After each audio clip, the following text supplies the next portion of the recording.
Hey, got a question for you, Hotshot. How is this a Merfolk Wizard? Hello and welcome back to Rate My Commanders Daily, where you ask for this literally. Today I'll be looking at one of my subscribers' commanders, and if you want your commanders looked at, go ahead and drop your top 5 down in the comments below. Get subscribed and I'll add you to the queue. I appreciate your support. Today's user is Azuzu22 and their commander starting with the Capoteline Triad. I've always thought this was a really interesting commander to build in theory. To build it you have to be in colorless, so it means you're probably running all artifact creatures, and then you also want to be in some sort of milling or discarding deck, and then all it's doing really is giving you an emblem that says your creature huge, but you probably have so much setup to do to get there. I would be really interested in playing against this deck because I just don't understand how it would work well, but you know, seems like a lot of fun. It actually seems like it would be a really fun budget deck, I'd imagine. Then we have Gore Muldrak, Amphibiologist. This is a group hug deck that wants to flood the board with salamanders apparently, and seems like a really fun time.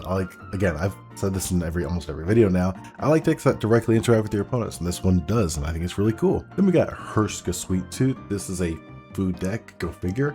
And this user says they have every single printed food token in this, and I like people who put the extra effort into the ancillary parts of their decks. This is very cool. This also isn't a very overpowered deck. I have played against this one before, and the food tokens are nice, but you got to pay the mana to crack the food tokens to gain the life. There are other ways to gain life because you're in Selesnya, but typically it's the food tokens, and typically this isn't too bad.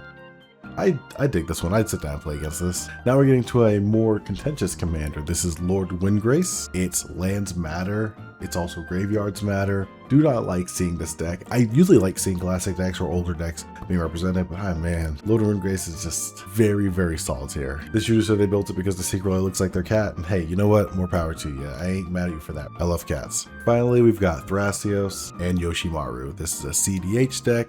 This is a Gaia's Cradle deck. I don't know much about CDH, but I do know that there are a bunch of funny arts for Yoshimaru and Thrasios right now. And again, I ask, how is this a Merfolk Wizard? Anyway, I've got no opinion on CDH. I think this deck was probably fine.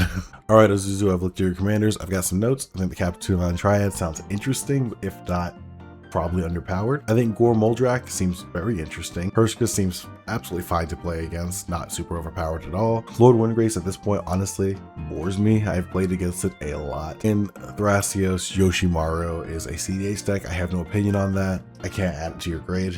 That all being said, I'm just gonna give you a B, solid B.